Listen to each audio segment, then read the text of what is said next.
What's up, Pitt fans? Welcome back to another Pitt mailbag here on the Post-Gazette Sports Now YouTube channel and podcast network. I am Noah Hiles. He is Chris Carter.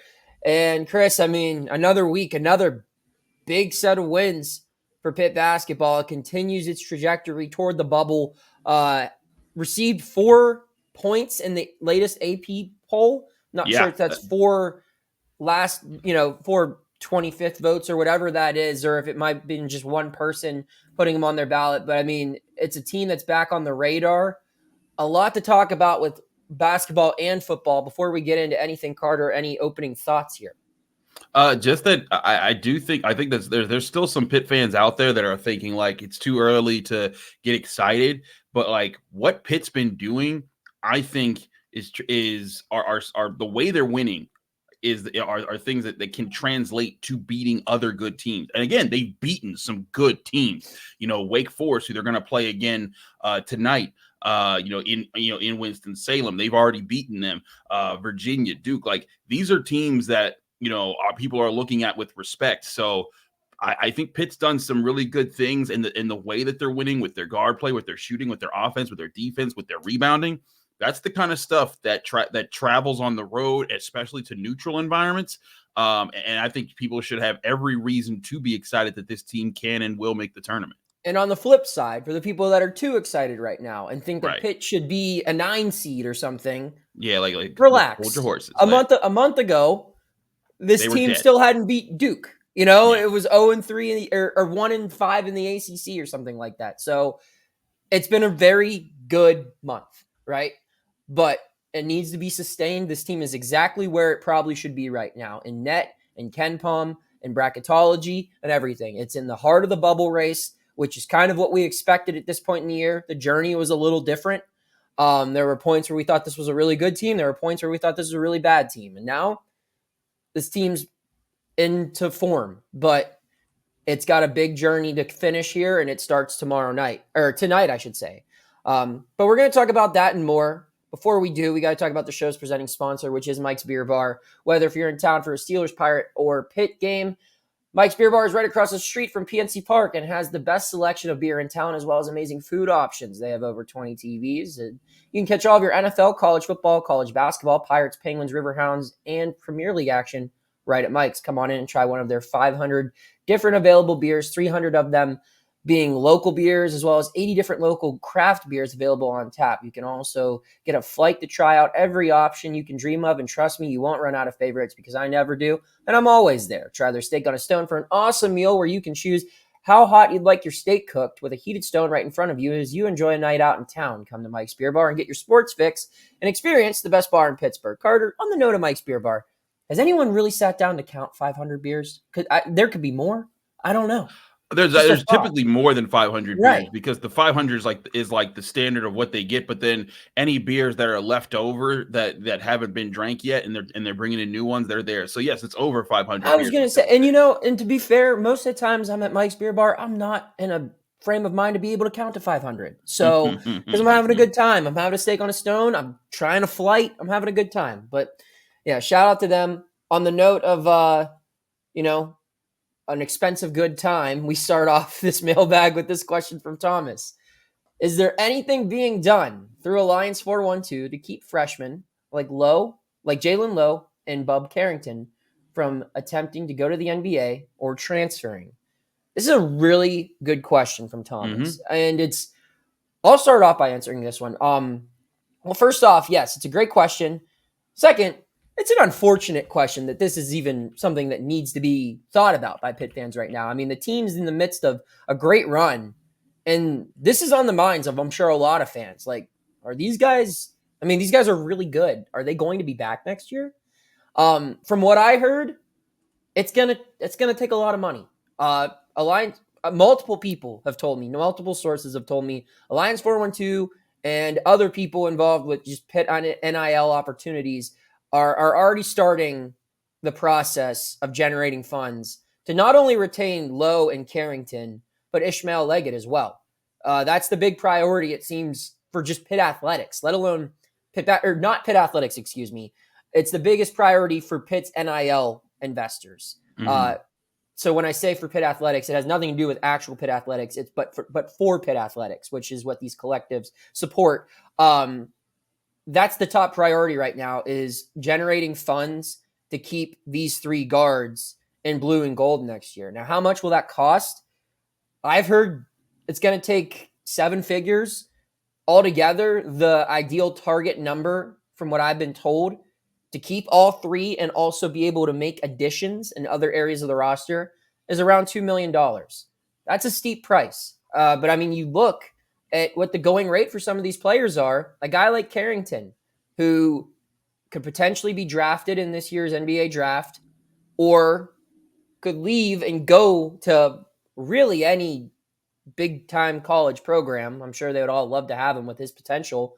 That's probably a 7-figure player. I'm not sure if Pitt will pay him 7 figures. Maybe he'll take a discount. But you're looking at that type of range right there, and they need to be prepared to have those types of resources to offer, because they're going to be counteroffers. They're going to be opposing leagues, teams in college and professional that want him, and Lowe and Leggett aren't going to be much less. All 3 of these guys will likely have a price tag higher on them this offseason that's higher than any player that Pitt is making right now in NIL. And I know what that number is. I'm not going to share it, but these guys will all probably make more than that next year. And that's just by judging the market and seeing how every offseason these things continue to go up. 2 million is the number that the collectives are looking to reach to ensure the key players can be retained and this roster can have additional players brought in. Carter, do you have anything to add on this perspective or information? I mean, yeah, I've also heard some things. I think the thing that I've heard that's kind of interesting is that Pitt's kind of confident that they'll actually be able to keep both of these, their trio of guards right now, if Bub Carrington doesn't go to the NBA. That is one of the biggest factors here, is that Bub Carrington, I mean, the hype was there after a triple-double to open up the season. We all saw the reports that he was put in, NBA lottery pick consideration. That, of course, cooled off as the season's gone on. But Bub's size, 6'5", being able to shoot, being able to defend, being a smart player, handling the ball well, distributing the ball well, all those things are attractive to an NBA team. But things that I've heard from scouts and people that, that keep track of NBA, draft stuff, what I've come to understand is that there are a lot of teams that love Bub, but love him as a guy that they would love to pick and then stash in their G League for a couple years and let him develop there, and then get some chances to be on the bench in the NBA and work his way to being a starter. And that's going to be the question for Bub Carrington. Does he want to be able to do that, play G League, make money, make NBA money, or does he want to be on a big stage in college basketball, also make some money and get a chance to shine there? That's going to be a big part of the consideration. Now, yes, Pitt's going to have to pony up the money for him, and they understand that. Pitt's collective is going to have to pay up the money. Just want to make sure we get that. We all know this. I just want to make sure. But you're right. Pitt Athletics is not paying anyone, and make that very clear. Sorry. I know. You're right. I need to do one of those. This podcast does not say that Pitt basketball is directly paying for any of their players. It's actually we get it. Yeah, we're not going to get yelled at this time. No, I'm just kidding. We don't. But point being, the collective, the money that NIL has to from NIL that has to kick up for these guys will be substantial. But from what I understand, there is a sense that Pitt can do enough to keep these guys. The thing will be keeping these guys and then adding talent around them. And I think that's going to be the big challenge moving forward, because here's the thing, is that Blake Hinson is a superstar right now. And these guys are playing great, but without Blake Hinson, you wouldn't be seeing as much of this wins. And so they need to find a way to keep these guys while still bringing in more talent that's going to help them. Yeah. And I mean, just looking at numbers, and it's tough to report NIL figures because nothing's like on paper, it's just all word of mouth. We hear a lot. We do. But for numerous reasons, you can't necessarily just run with the numbers. But what I can tell you is, no player on Pitt basketball right now is making 7 figures or close to it. But that's just their finances are going to have to adapt to the market. Like, you look at a couple years ago, last year's team, through the portal. NIL played a certain role in that, but I mean, that roster was built with nowhere close to $1 million. And that was a tournament team. This year's roster was built probably under a similar budget, maybe a little higher, but their budget's going to have to really increase. And I think that back-to-back tournament appearances will help with that.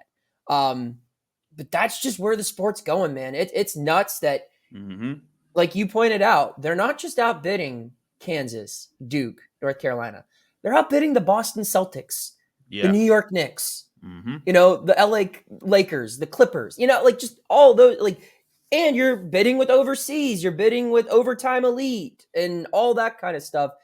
It's a different game, but to answer the root of the question once again, Thomas, there is a plan. Can they execute? We'll find out. It's going to be tough.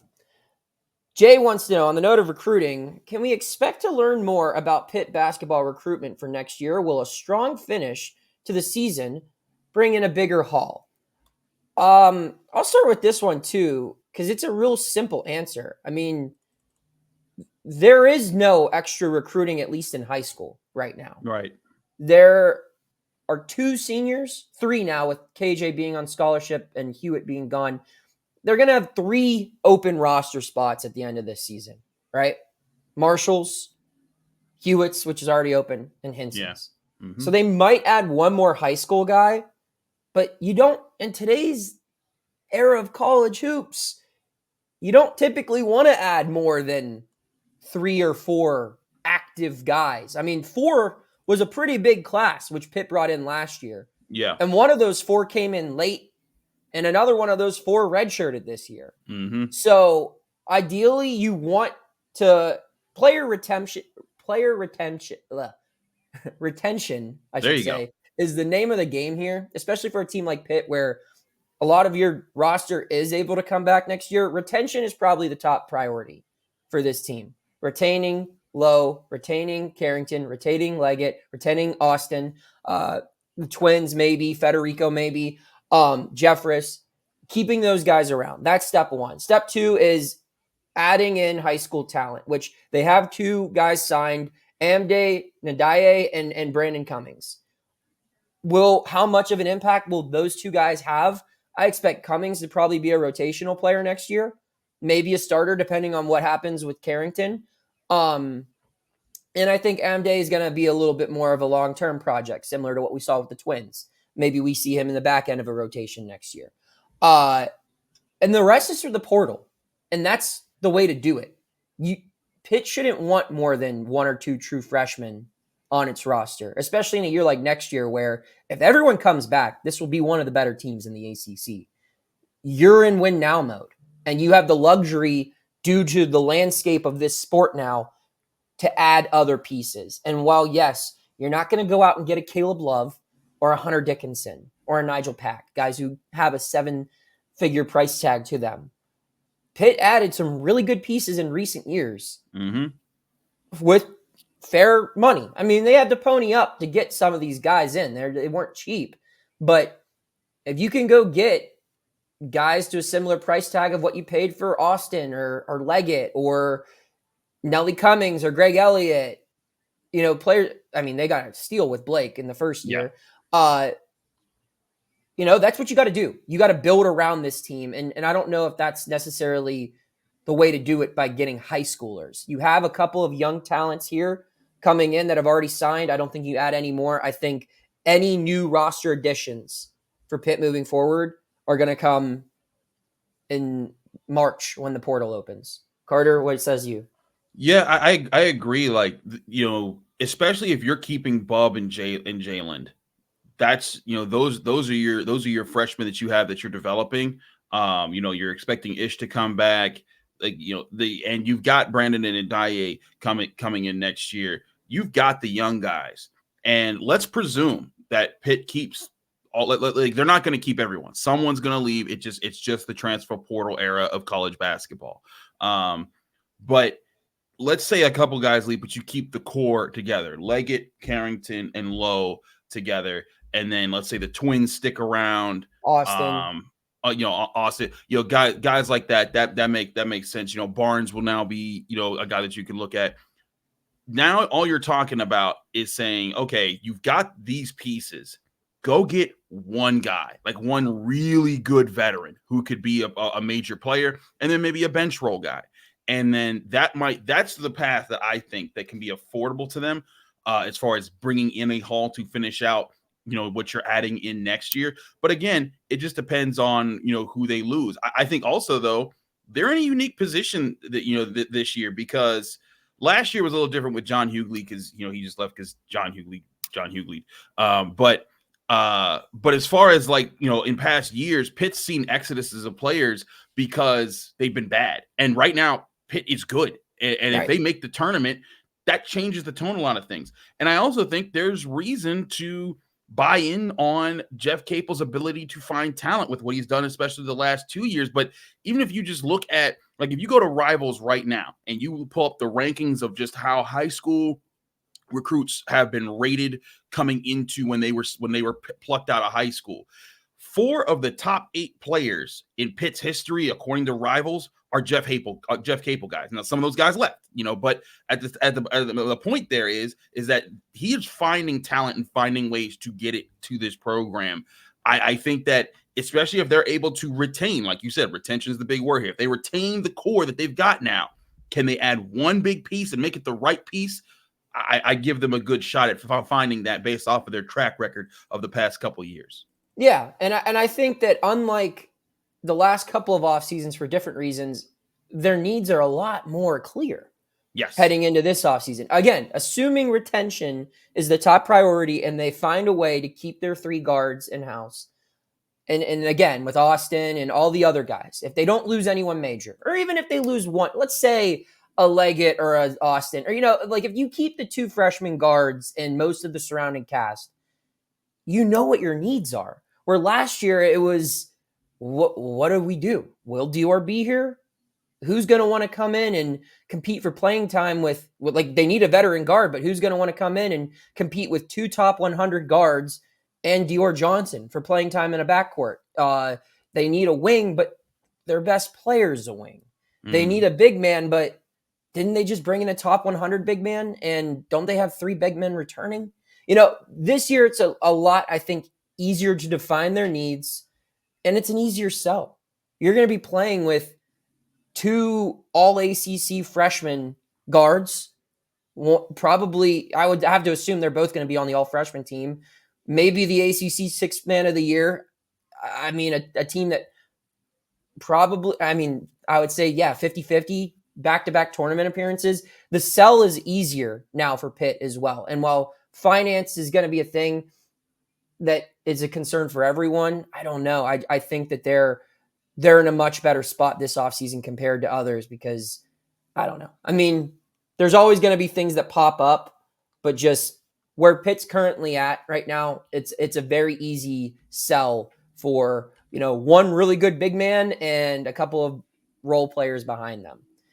So, and again, that's how a lot of really good teams are built. UConn built its whole bench from the portal last year and they won the championship and they're really good this year. So whatever.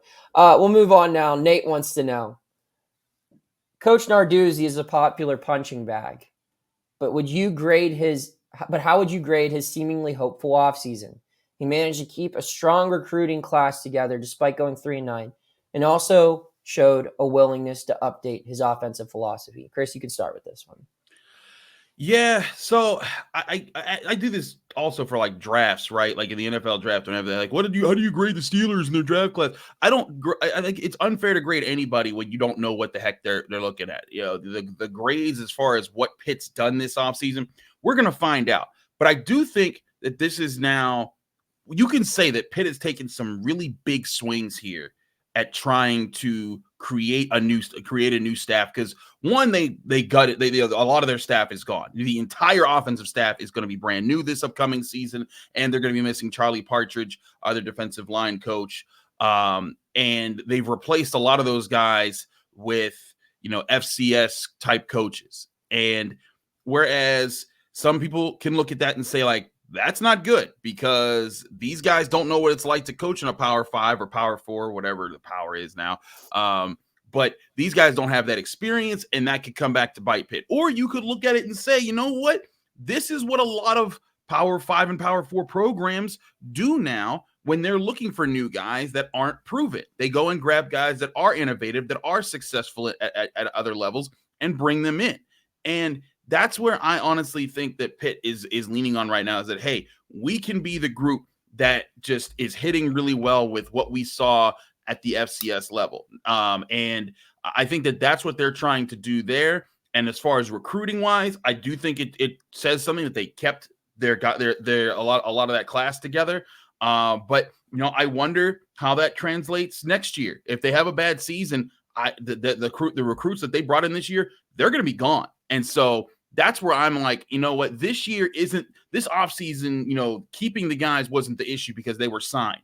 Next offseason is going to be the big tell. And that's going to be based off of how well they handled the coaching hires this offseason.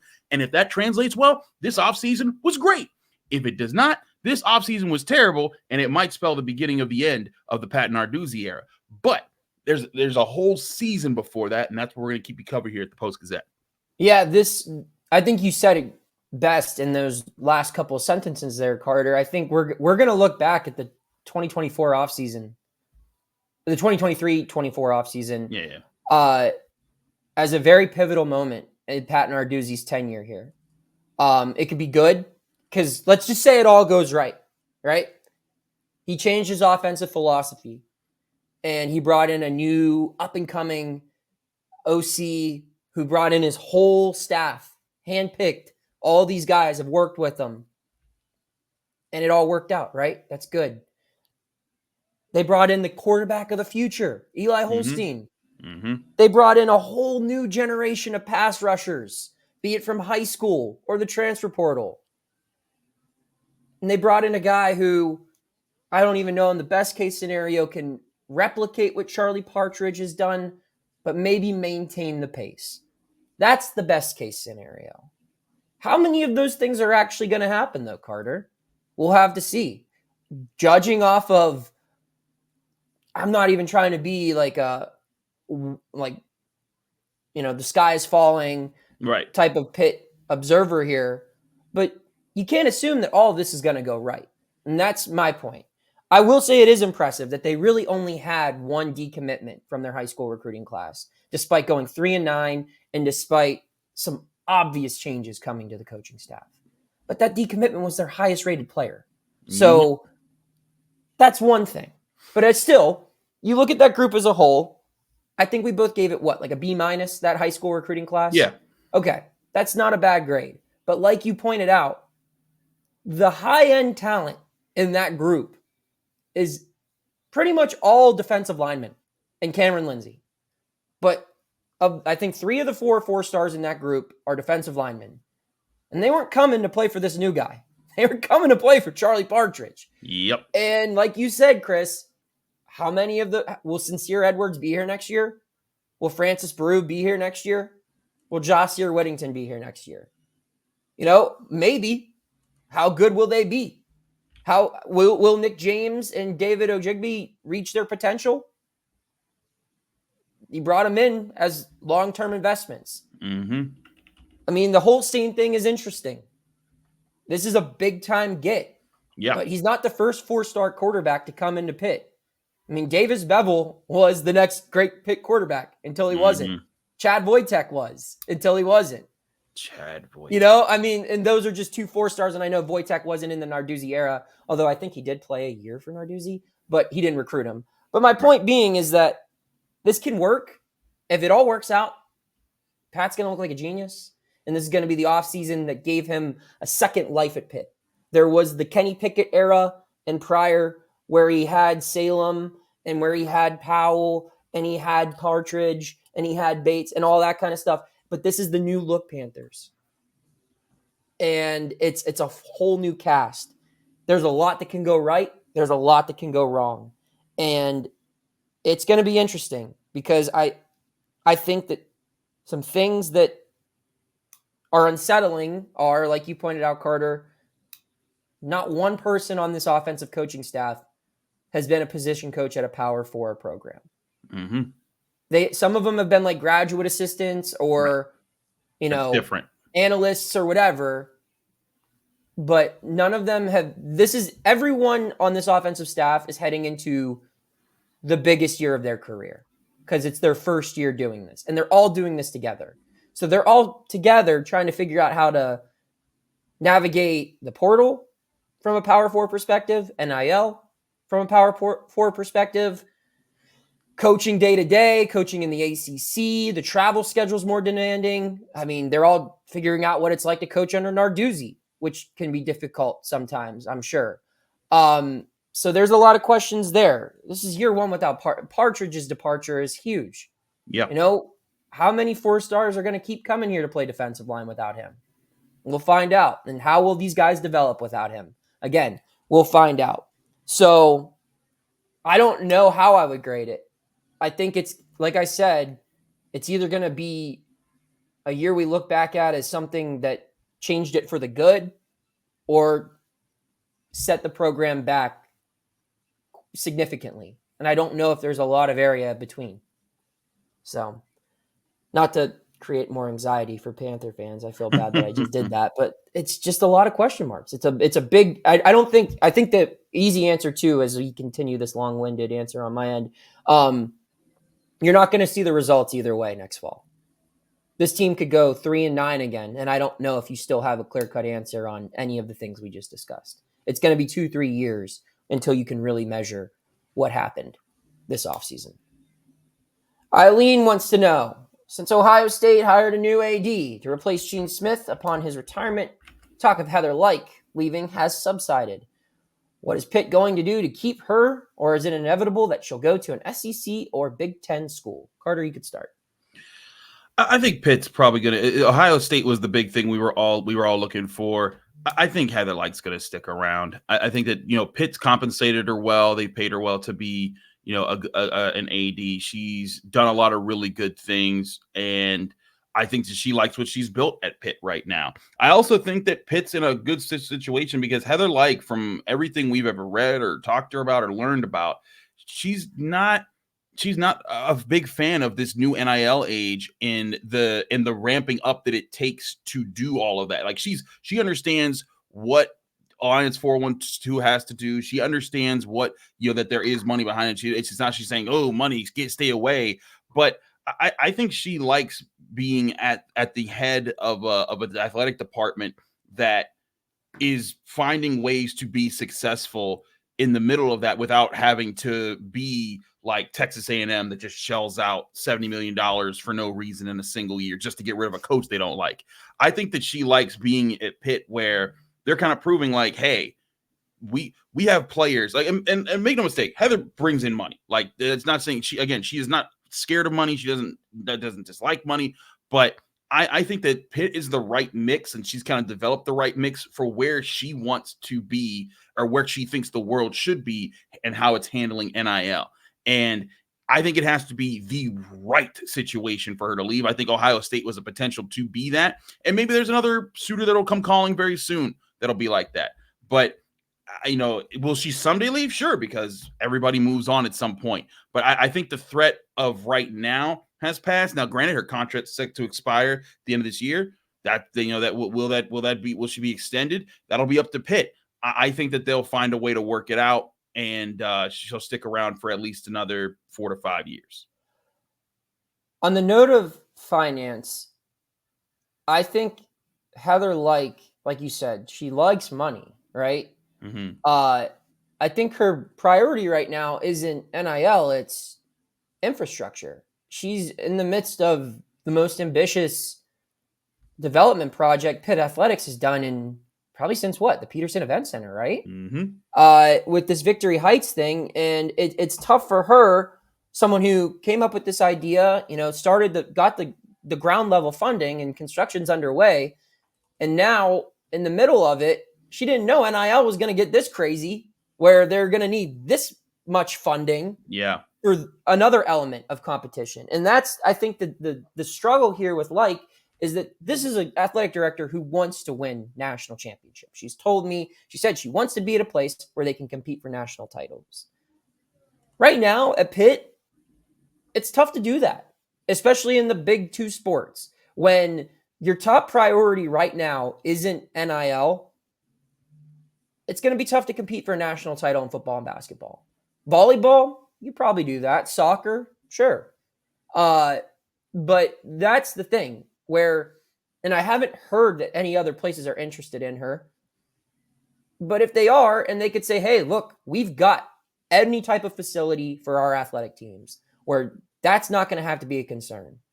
And your only concern is maintaining what we have and also helping generate funds to bring the best players to play in these facilities. Pitt has 2 boxes to check right now. And I'm not insinuating that one is taking priority over the other, but it's tough when you've got 2 mouths to feed and dollars are tough to come by. So I think that she definitely wants to see Victory Heights come to fruition. She definitely wants to help bring a national championship to Pitt. It'd be hard to imagine now that Ohio State is out of the picture. It'd be hard to imagine her leaving before one of those 2 things is achieved. However, these are worries that she doesn't want to have. I'm confident. Right. She wants to be an athletic. She wants to be an athletic director at a school that has an outdoor track on its campus, that has maybe a football stadium on its campus, that has these things taken care of. And there's always going to be new needs, but you go to a school in the SEC or the Big Ten, and your media revenue takes care of those things. You don't need as much alumni donation dollars because you have double the revenue coming in through your television deal that Pitt's currently getting. So I could see why other jobs would be attracted to Heather for what she wants to achieve big picture. Right now, I do think she's locked in on Pitt. I think Pitt's locked in on her. I'm not exactly sure how much time's left in her deal because, as we've said in previous mailbags, sometimes these extensions take place and no one knows about them. I believe she told me she had 1 more year on her deal in the story I wrote on her during the summertime. So there could be another year remaining on that deal. But it is a pressing issue for Pitt because I'll tell you what, you want to guarantee how no winning takes place and Victory Heights doesn't get done, let her go somewhere else. So Pitt's going to have to pay her so she can continue generating funds for both of these areas to be taken care of. Pete rounds us up in this pretty long mailbag, Carter. We had a lot to get into this week.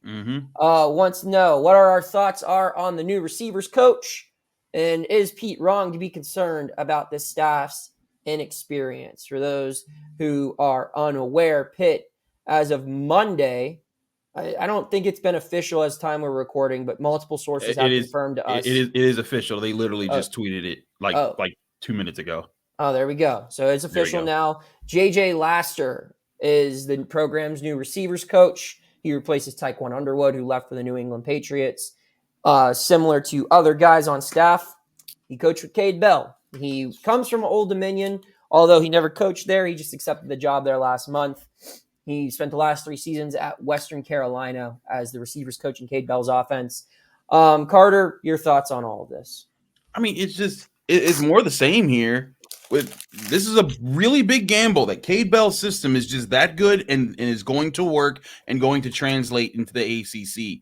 And that's not to say that it can't, but like you got multiple coaches of his that you brought now into your program to tell them that the system. And like, listen, I'm not saying that their players are or aren't liking what they're seeing. They're going to say the right things, but like you bring those guys in, you bring in, 2 new receivers, Sincere Lee and Raphael Williams into a receiver room that had a lot of guys that were competing for time last year.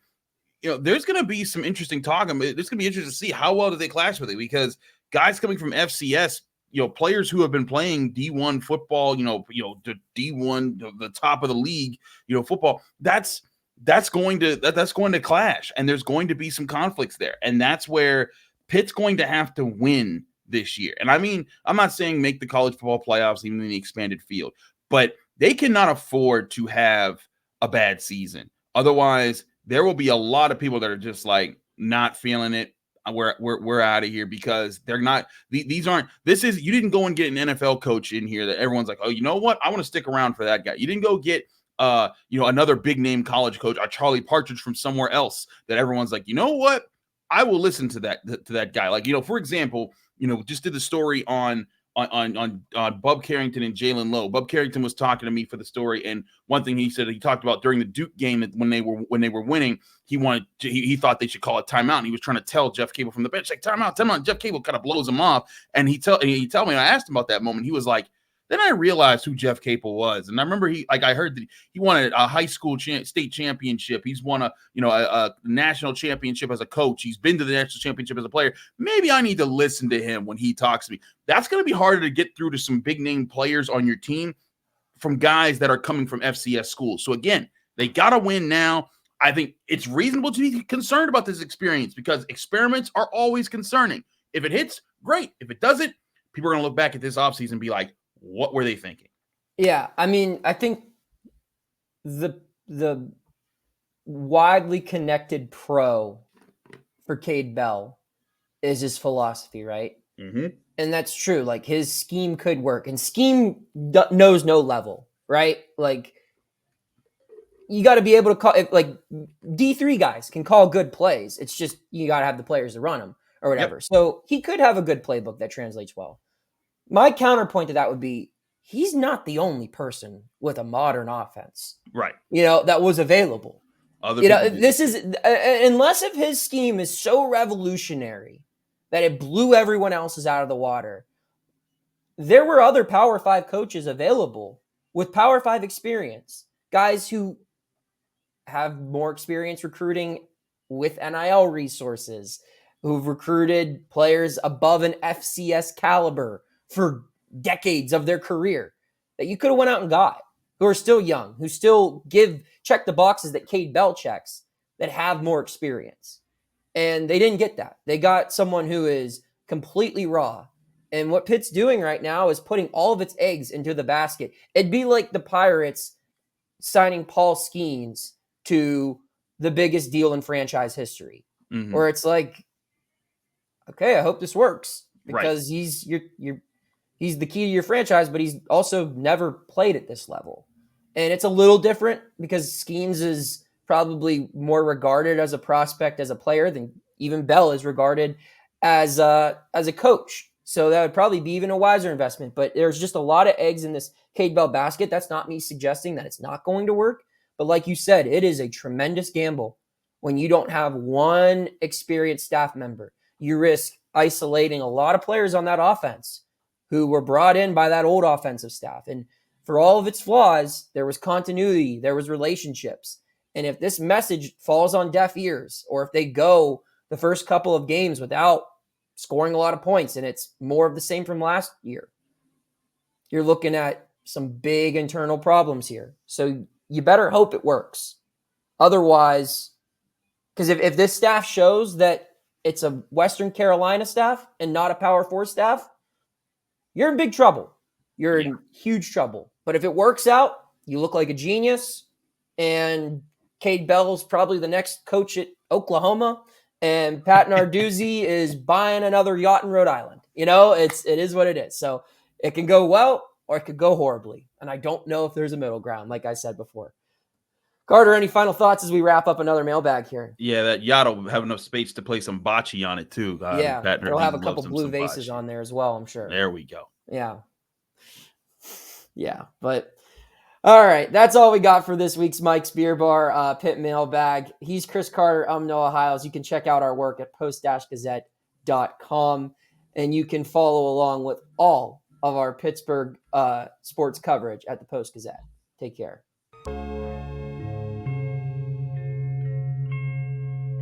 Thank you for checking out this content from Post-Gazette Sports. If you watch this video on YouTube, please like the video and subscribe to our channel. For all of the sports coverage the Post-Gazette has to offer, visit post-gazette.com.